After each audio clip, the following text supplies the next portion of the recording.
स्वागत है आपका एक और नई वीडियो के साथ। मैं हूं आपका होस्ट आदित्य और आप देख रहे हैं व्रत कथाएं। तो शुभारंभ करते हैं। माता वैष्णो देवी की कथा। कटरा से कुछ दूरी पर स्थित हसाली गांव में मां वैष्णवी के परम भक्त श्रीधर रहते थे। वे निसंतान होने से दुखी रहते थे। एक दिन उन्होंने नवरात्रि पूजन के लिए कुंवारी कन्याओं को बुलवाया। मां वैष्णो कन्या वेश में उन्हीं के बीच आ बैठी। पूजन के बाद सभी कन्याएं तो चली गईं, पर मां वैष्णो देवी वहीं रहीं और श्रीधर से बोली, सबको अपने घर भंडारे का निमंत्रण दे आओ। श्रीधर ने उस दिव्य कन्या की बात मान ली और आसपास के गांवों में भंडारे का संदेश पहुंचा दिया।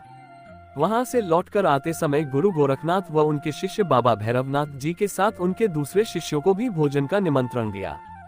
भोजन का निमंत्रण पाकर सभी गांववासी अचंभित थे कि वह कौन सी कन्या है जो इतने सारे लोगों को भोजन करवाना चाहती है। इसके बाद श्रीधर के घर में अनेक गांववासी आकर भोजन के लिए जमा हुए। तब कन्या रूपी मां वैष्णो देवी ने एक विचित्र पात्र से सभी को भोजन परोसना शुरू किया। भोजन परोसते हुए जब वह कन्या भैरवनाथ के पास गई, तब उसने कहा कि मैं तो खीरपुरी की जगह मांस खाऊंगा और मदिरापान करूंगा। तब कन्या रूपी मां ने उसे समझाया कि यह ब्राह्मण के यहाँ का भोजन है, इसमें मांसाहार नहीं किया जाता। किंतु भैरवनाथ ने जानबूझकर अपनी बात पर अड़ा रहा। जब भैरवनाथ ने उस कन्या को पकड़ना चाहा, तब मां ने उसके कपट को जान लिया। मां वायु रूप में बदलकर त्रिकुटा पर्वत की ओर उड़ चली। भैरवनाथ भी उनके पीछे गया। माना जाता है कि मां की रक्षा के लिए पवनपुत्र हनुमान भी थे। हनुमान जी को प्यास लगने पर माता ने उनके आग्रह पर धनुष से पहाड़ पर बाण चलाकर एक जलधारा निकाली और उस जल में अपने केश धोए।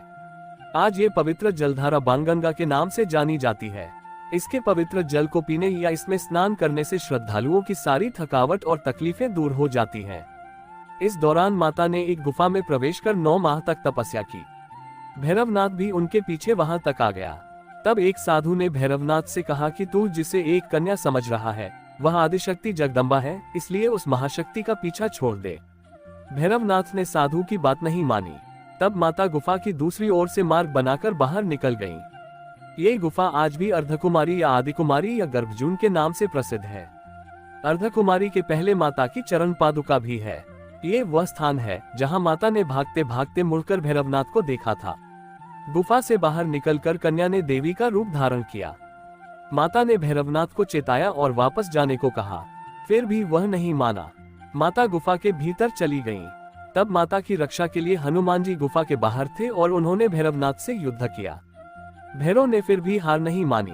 जब वीर लंगूर निढाल होने लगा, तब माता वैष्णवी ने महाकाली का रूप लेकर भैरवनाथ का संहार कर दिया। भैरवनाथ का सिर कटकर भवन से 8 किलोमीटर दूर त्रिकूट पर्वत की भैरव घाटी में गिरा। उस स्थान को भैरवनाथ के मंदिर के नाम से जाना जाता है। जिस स्थान पर मां वैष्णो देवी ने हठी भैरवनाथ का वध किया, वह स्थान पवित्र गुफा अथवा भवन के नाम से प्रसिद्ध है। इसी स्थान पर मां महाकाली दाएं, मां महासरस्वती मध्य और मां महालक्ष्मी बाएं पिंडी के रूप में गुफा में विराजमान है।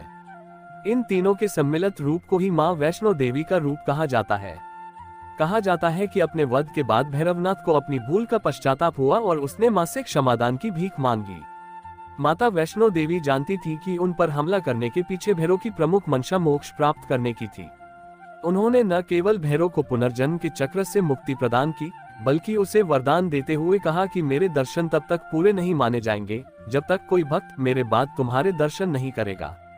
उसी मान्यता के अनुसार आज भी भक्त माता वैष्णो देवी के दर्शन करने के बाद करीब 3.25 किलोमीटर की खड़ी चढ़ाई करके भैरवनाथ के दर्शन करने जाते हैं। इस बीच वैष्णो देवी ने 3 पिंड सिर सहित एक चट्टान का आकार ग्रहण किया और सदा के लिए ध्यानमग्न हो गयी। इस बीच पंडित श्रीधर अधीर हो गए। वे त्रिकुटा पर्वत की ओर उसी रास्ते आगे बढ़े जो उन्होंने सपने में देखा था। अंततः वे गुफा के द्वार पर पहुंचे। उन्होंने कई विधियों से पिंडों की पूजा को अपनी दिनचर्या बना ली। देवी उनकी पूजा से प्रसन्न हुई। वे उनके सामने प्रकट हुई और उन्हें आशीर्वाद दिया। तब से श्रीधर और उनके वंशज देवी मां वैष्णो देवी की पूजा करते आ रहे हैं। आज भी 12 मास वैष्णो देवी के दरबार में भक्तों का तांता लगा रहता है। सच्चे मन से याद करने पर माता सबका बेड़ा पार लगाती है। अगर आपको हमारे द्वारा प्रस्तुत ये कहानियां अच्छी लगी हो तो कृपया चैनल को सब्सक्राइब करें, वीडियो को लाइक करें और ज्यादा से ज्यादा शेयर करें और पुण्य लाभ अर्जित करें।